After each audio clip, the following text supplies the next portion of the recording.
My name is Samantha Shelton, and I work in the technical support department at 10x Genomics. I got my PhD in molecular biology from UT Austin about 2 years ago now, so in 2018. And I've been working at 10x Genomics ever since as a support scientist.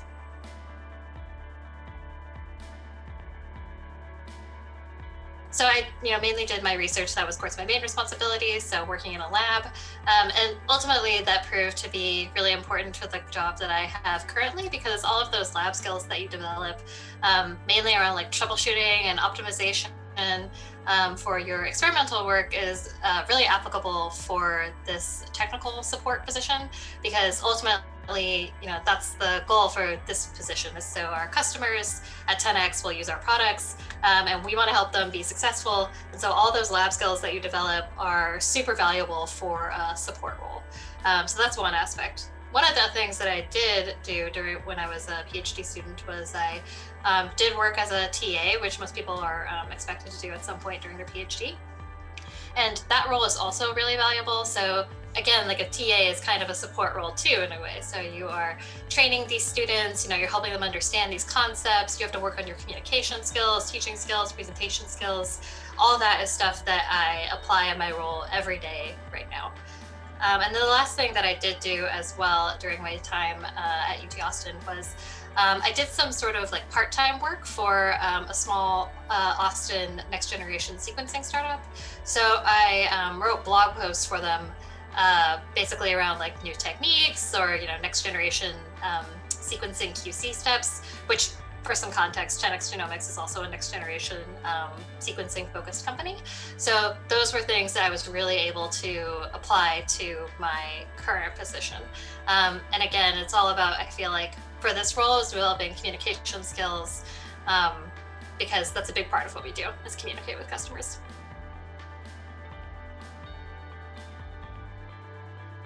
Some of the best advice that I received was actually from Posan, who I believe works at the UT Career Development Center. And he really encouraged me to look broadly and to, I think, stay curious and not lock myself into one thing. And that was really helpful because it encouraged me to look outside the roles that I was normally looking at, or the roles that I kind of saw everyone else going for.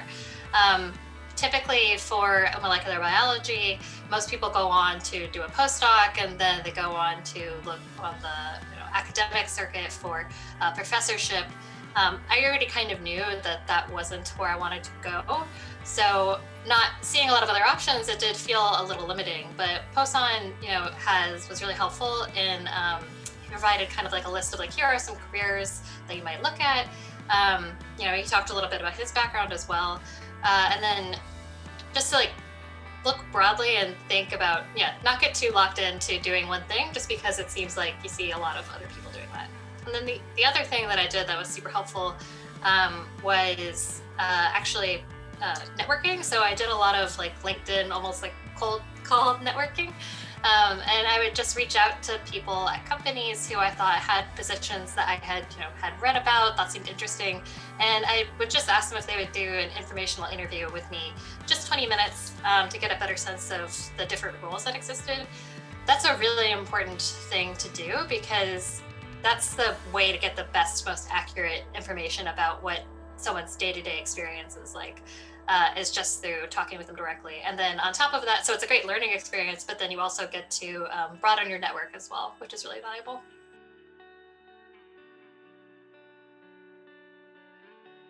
In my current role, the most interesting project that I've worked on so far has actually been, we recently launched a new product. It's the latest update to our single cell immune profiling product. And I was really heavily involved in the launch of that product. That was a really exciting, really interesting project for me, because it was like the first time I've ever been exposed to a product development process. And so it was really interesting to see what that looks like, all the work that goes into launching a new product, and how we're going to market it to new customers, educate existing customers about the update and how it's going to apply to their research, and then how we're going to support our customers as they start to use that product. So in my role, I was heavily involved in actually creating from scratch these training decks that our field team was going to use to train customers on how to use the product.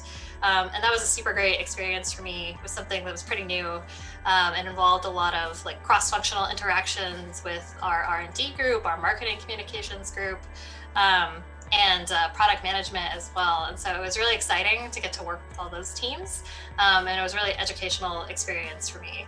And then what I took from my PhD that I could apply to that role was, again, a lot of like communication skills. So a lot of that is, developing a presentation. How is this going to look to customers? How am I going to get the point across as clear as possible?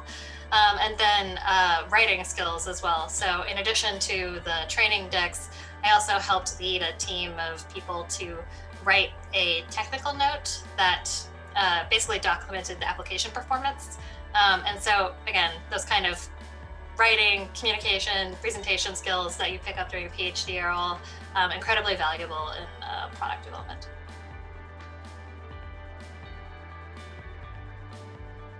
I would encourage people to, be selective if they can. I know it can already feel like it's hard to find a job, and a lot of times in that moment, you're just like, I just want to find my position. But you do want to go with a company that I think is something where your background fits and also that you're excited about. So for 10x, I actually learned about it when I was writing blog posts for GenoHub, and I was totally blown away by the science. I was really excited about their mission statement, and so that's why I applied. And I think that passion for it came through in my interview. And even though I didn't have much previous work experience, they were willing to take a chance on me, I think, because of the interest that I expressed. So I would recommend to people to make sure that you're looking at companies that you would be excited to work for, because that'll come through in your resume and cover letter and presentations.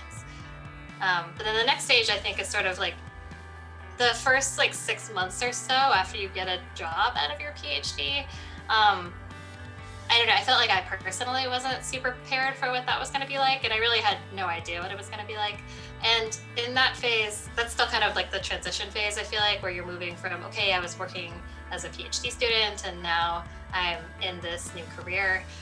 What I would encourage there is to, take your time, just be gentle with yourself and know that this is a new experience and it's going to be a big learning experience, and it's okay to feel a bit unsure about things, and that's perfectly normal. And if you can, to find someone who you connect with, who you like personally in your new team, and they could be a great resource to just ask questions, or hey, how does this work? I think that's really valuable. Because, for example, when I moved to 10x, I had no idea how the product development process worked at 10x, and so everything was very new and kind of intimidating. But having the more experienced support members who had been there before me as a resource really helped guide me through the process.